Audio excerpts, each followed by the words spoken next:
Hello friend, एक बार फिर स्वागत है आपके चैनल द एजुकेशन में। अगर आप चैनल पे नहीं हो तो प्लीज़ सब्सक्राइब जरूर कीजिए और साथ ही प्लीज़ बेल आइकन को दबाना ना भूलें ताकि आने वाले आपको लेटेस्ट अपडेट ज्ञान वीडियो मिल जाए।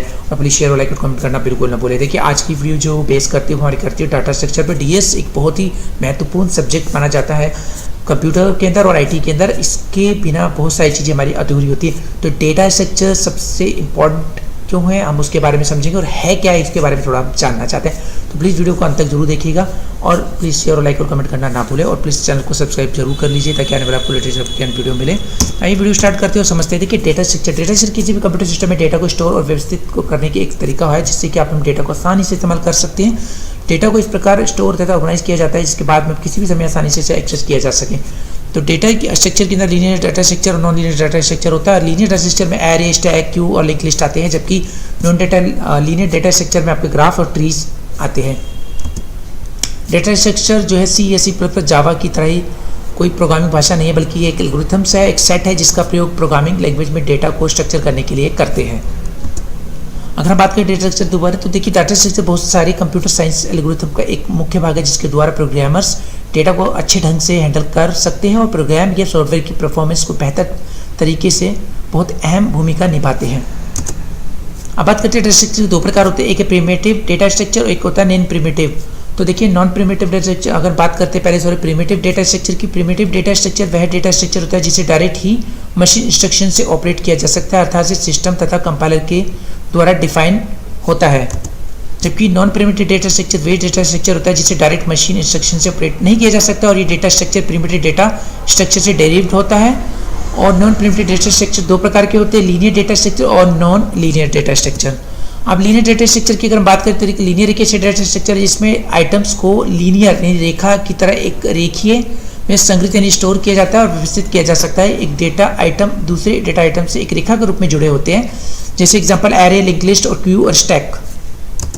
हम बात करते हैं नॉन लीनियर डेटा स्ट्रक्चर की। देखिए, non linear structure data structure जिसमें डेटा आइटम्स को क्रमबद्ध तरीके से व्यवस्थित नहीं किया जा सकता, जिसमें एक डेटा आइटम किसी भी अन्य डेटा आइटम के साथ जुड़ा हुआ हो सकता है, जैसे कि ट्री और ग्राफ।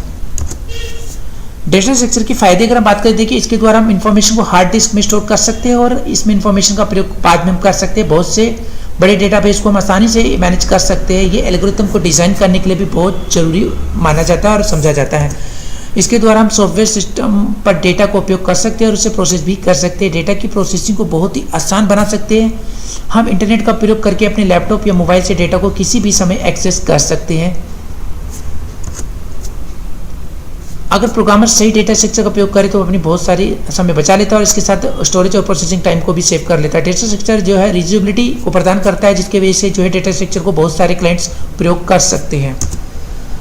इसकी हानियों की अगर हम बात करें, देखिए केवल ही एडवांस यूजर्स को ही डेटा स्ट्रक्चर में बदलाव कर सकते हैं। अगर कभी भी डेटा स्ट्रक्चर में कोई प्रॉब्लम भी आ गई है तो केवल एक्सपर्ट ही उसे सॉल्व कर सकते हैं, बेसिक यूज़र सॉल्व नहीं कर सकते। अगर आप डेटा स्ट्रक्चर बहुत बड़ा है तो उसे मेंटेन और क्रिएट करने में बहुत सारे लोगों की जरूरत पड़ती है, जिससे कि इसकी कॉस्ट भी डेफिनेटली बढ़ जाती है। अगर हम विशेषताओं की बात करें तो यह ऑपरेशन का समूह होता है डेटा आइटम में परफॉर्म किया जाता है, जिसे हम सर्चिंग, स्टोरिंग या सॉर्टिंग करना भी कह सकते हैं। ये डिस्क्राइब करता है कि डेटा आइटम एक दूसरे से किस प्रकार संबंधित होते हैं।